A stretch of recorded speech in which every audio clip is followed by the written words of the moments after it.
Siap, doa mulai.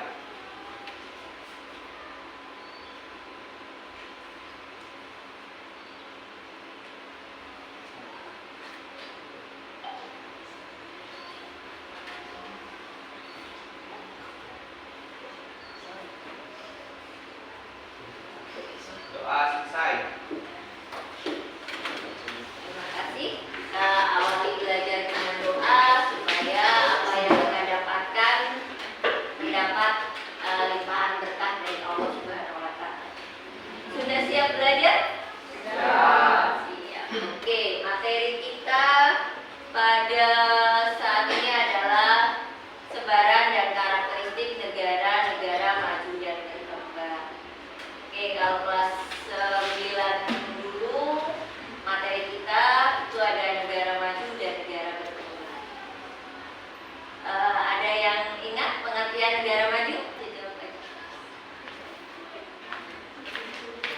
Negara maju adalah negara yang sudah maju, berarti segala sesuatunya sudah lebih bagus, maju. Kalau negara berkembang adalah negara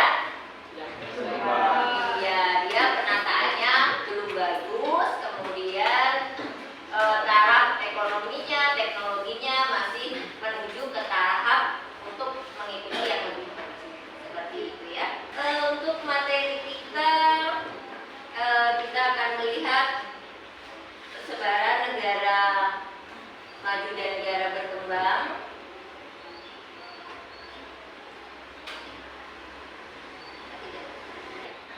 Ini geser sedikit. Oke, untuk yang kita pelajari itu adalah menganalisis sebaran negara maju dan negara berkembang. Tujuan pembelajarannya melalui pendekatan TPACK dengan model pembelajaran PBL ini diharapkan peserta didik mampu menganalisis sebaran negara-negara maju dan negara berkembang. Jadi itu yang akan kita pelajari atau kita harapkan. Oke, untuk sebaran negara maju, nah seperti kita lihat di sini, ini ada peta di sini ya. Kita di sini ada yang kuning itu adalah negara maju, kemudian ini adalah negara berkembang ya. Jadi kalian bisa menyimpulkan dengan melihat warnanya, mana yang negara maju dan mana yang negara berkembang. Seperti itu. Jadi yang negara maju ini adalah negara Amerika, kemudian Eropa, ya Eropa, dan untuk Asia ini ada negara Singapura, seperti itu ya. Yang lainnya, oke, Jepang, pinter. Singapura, Jepang itu adalah negara maju. Kalau yang lainnya masih negara berkembang. Untuk karakteristiknya ya, karakteristik itu sama dengan ciri-ciri. Karakteristik sama dengan ciri-ciri. Dikatakan negara berkembang itu yang seperti apa? Dikatakan negara maju itu yang seperti apa? Jadi intinya nanti kalian yang harus dipahami, untuk negara maju itu kata kuncinya harus yang lebih, ya, berarti lebih maju, lebih bagus, ya. Jadi misalnya di sini dikatakan suatu di negara dikatakan negara maju, teknologinya sudah berkembang, kemudian pendidikannya tinggi, pendapatannya tinggi, kemudian untuk yang negara maju kesempatan kerjanya banyak atau beragam, ya. Kemudian apa lagi? Harapan hidupnya iya, seperti itu ya. Jadi bisa dipahami untuk karakteristik negara maju. Sekarang untuk karakteristik negara berkembang. Yang pertama, berarti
kelompok. Bangun 5 kelompok. Nanti dituliskan nama kelompok. Untuk petunjuknya yang pertama, baca secara cermat bahan ajar sebelum Anda mengerjakan tugas. Jadi di dalam sini itu ada materinya, ya. Selanjutnya, baca literatur lain untuk memperkuat pemahaman Anda. Jika kalian sudah tahu, misalnya yang ditanyakan apa, bisa membaca yang lainnya supaya memperkuat jawabannya. Kemudian kerjakan setiap langkah sesuai tugas. Ya. Setelah itu kumpulkan laporan hasil kerja sesuai dengan jadwal yang telah disepakati. Jadi waktunya untuk diskusi itu adalah 15 menit. Ya, 15 menit kalian menjawab. Nanti kalau sudah kita presentasi ke depan. Bisa dipahami ya? Oke, kalau bisa kita duduk sesuai kelompoknya untuk masing-masing kelompok. Jadi kita bikin menjadi 5 kelompok seperti biasa. Kelompok 1, kelompok 2, kelompok 3, kelompok 4, dan kelompok 5. Oke, silakan duduk di tempatnya. Kalian berhadapan saja. Siap, mari.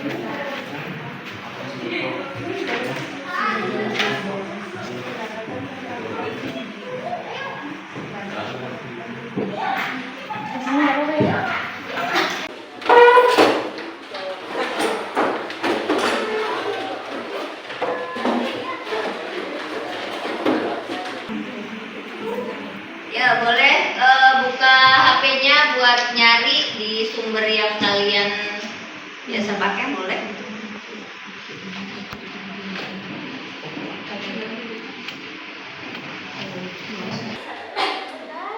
Oke, sambil diisi waktunya 15 menit ya.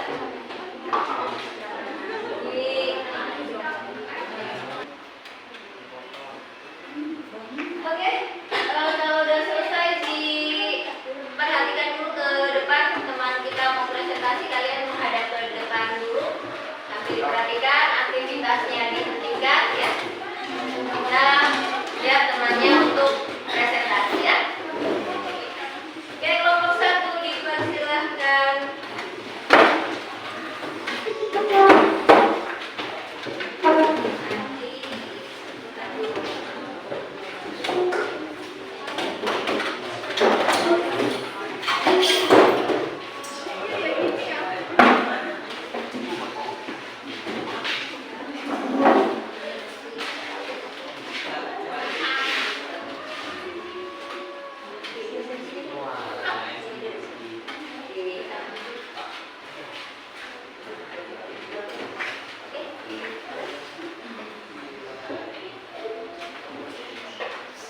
Assalamualaikum warahmatullahi wabarakatuh.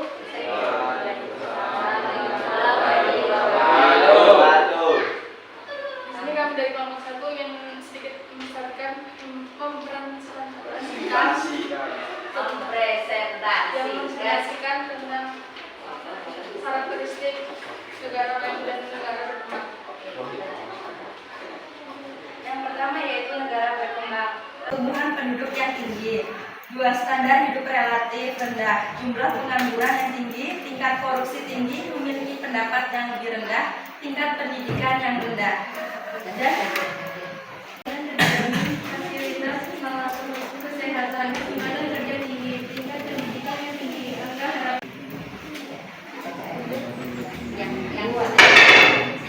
Yang kuat dari temannya dengan 2 hidup tinggi, relatif rendah, 2 penggunaan tinggi, tingkat tinggi, pendapat rendah,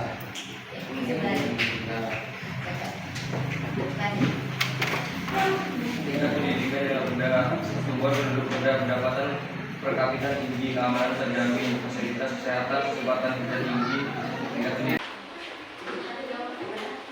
Di sini kami akan membuka sesi tanya jawab. Ada yang bertanya? Meja ibu aja. Dibacakan.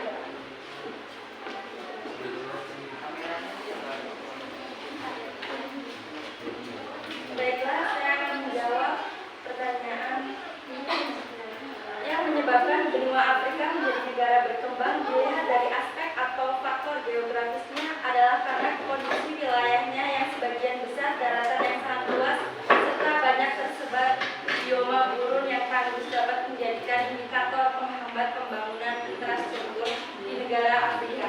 Selain itu, dengan kondisi wilayah yang demikian, penduduk Afrika sebagian besar tinggal di pedesaan sehingga kurangnya mobilitas penduduk.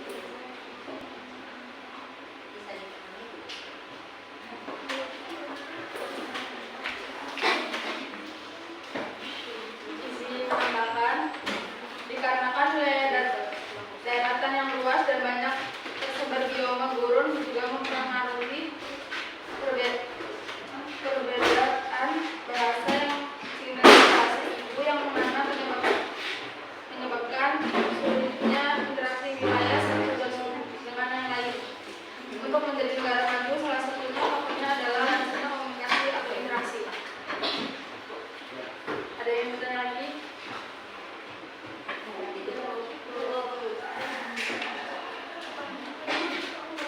Sekian dari kami. Wassalamualaikum warahmatullahi wabarakatuh.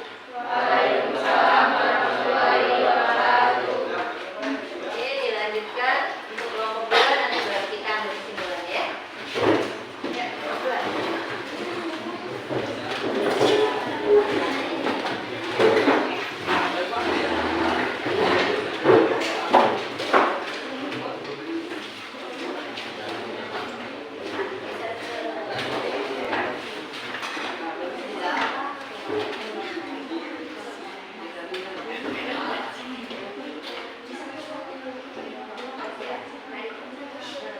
Assalamualaikum warahmatullahi wabarakatuh. Waalaikumsalam warahmatullahi wabarakatuh. Di sini kita dari kelompok 2 ingin mempresentasikan tentang indikator negara maju dan indikator negara berkembang. Indikator negara maju adalah pendapatan per kapita tinggi, angka merek huruf tinggi, tingkat pengangguran rendah. Angka melek huruf tinggi, tingkat pengangguran rendah. Ada yang mau nanya? Apa hubungannya lingkungan penuh dengan negara berkembang?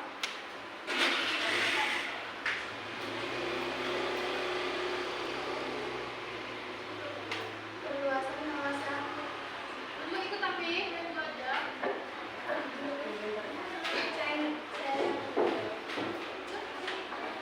Perluasan kawasan kumuh terbakar secara global menimbulkan masalah bagi ribuan kebijakan jenis kemiskinan yang didapatkan di daerah kumuh di negara-negara berkembang.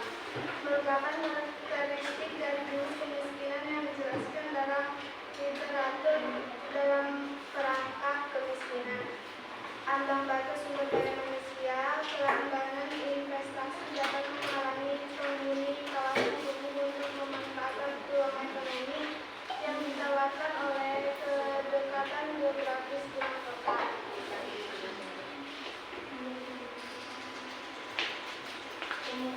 Pemukiman kumuh adalah pemukiman yang tidak layak huni karena tidak teratur tata letak, bangunan tingkat kepadatan pendudukan tinggi, serta sarana dan prasarana yang tidak memenuhi syarat.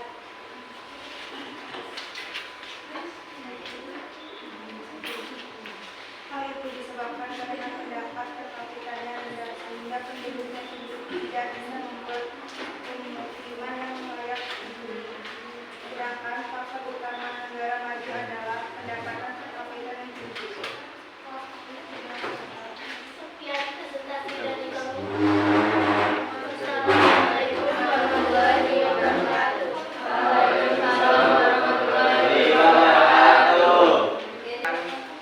Menjelaskan tentang negara berkembang.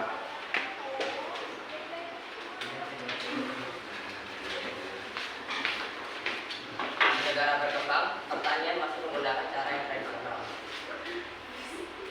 Industri masih menggunakan cara tradisional seperti penanaman.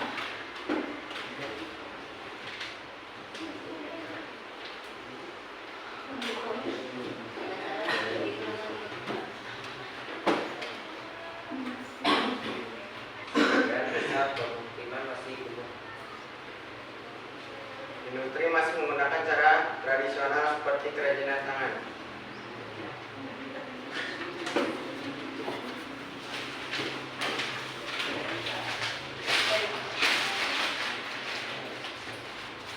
Bagi kelompok yang ingin bertanya silakan.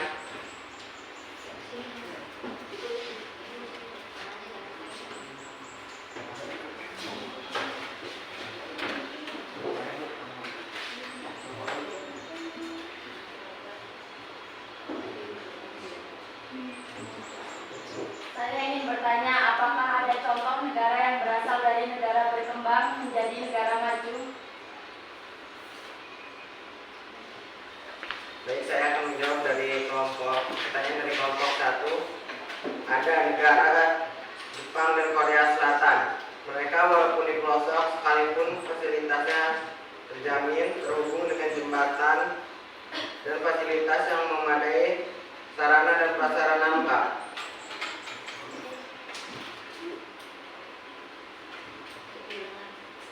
Misalnya, sakit langsung ditangani oleh tenaga medis yang menunji, walaupun nilainya tidak luas, tapi sangat apik penataannya. Keinginan untuk maju melalui pendidikan pemimpin yang mempunyai visi dan tujuan yang kuat, serta kehadiran pengusaha-pengusaha di Jepang dan Korea Selatan yang menopang perekonomian negaranya.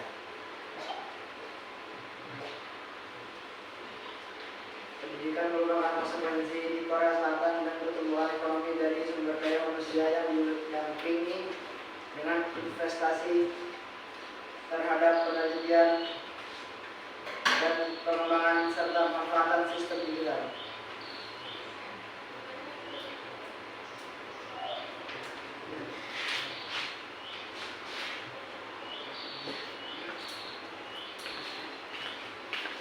Sekian presentasi dari kelompok kami. Wassalamualaikum warahmatullahi wabarakatuh. Waalaikumsalam warahmatullahi wabarakatuh.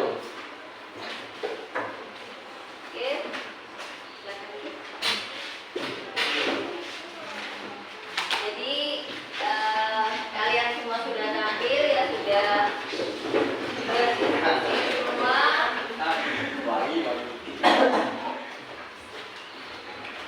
Sudah memahami ya untuk negara maju dan negara berkembang. Kita beri aplaus untuk semuanya ya.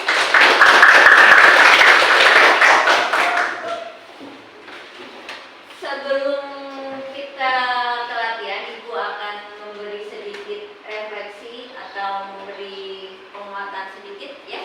Jadi kita ingat kembali untuk sebaran negara maju dan negara berkembang. Untuk faktor-faktor karakteristik negara berkembang, karakteristik itu adalah cirinya. Yang pertama, untuk karakteristik negara berkembang, masih? Ayo, lupa lagi.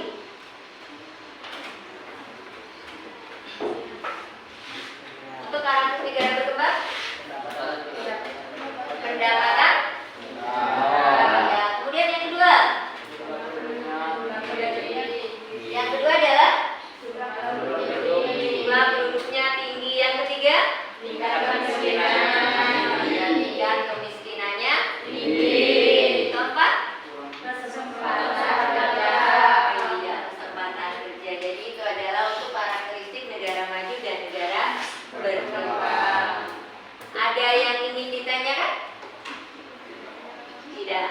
Oke, kalau tidak, Ibu ingin mengetahui seberapa kalian memahaminya, Ibu akan kasih latihan soal ya. Jadi kalian kerjakan latihan soalnya, dibaca, dipahami ya.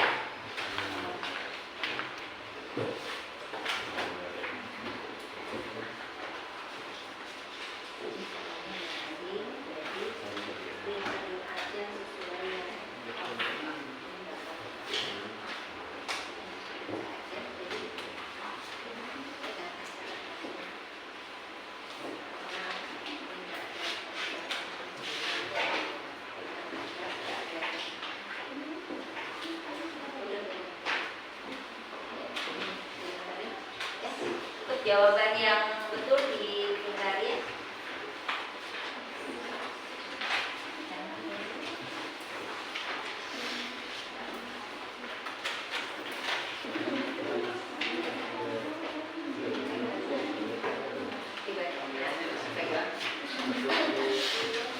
Oke, silakan. Ini untuk supaya kamu tahu nanti nilainya berapa ya.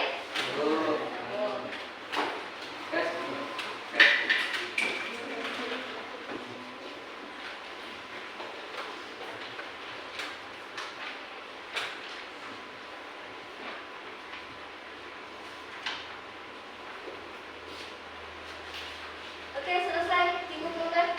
Ya, dikumpulkan semua. Ya, hanya dikumpulkan semua.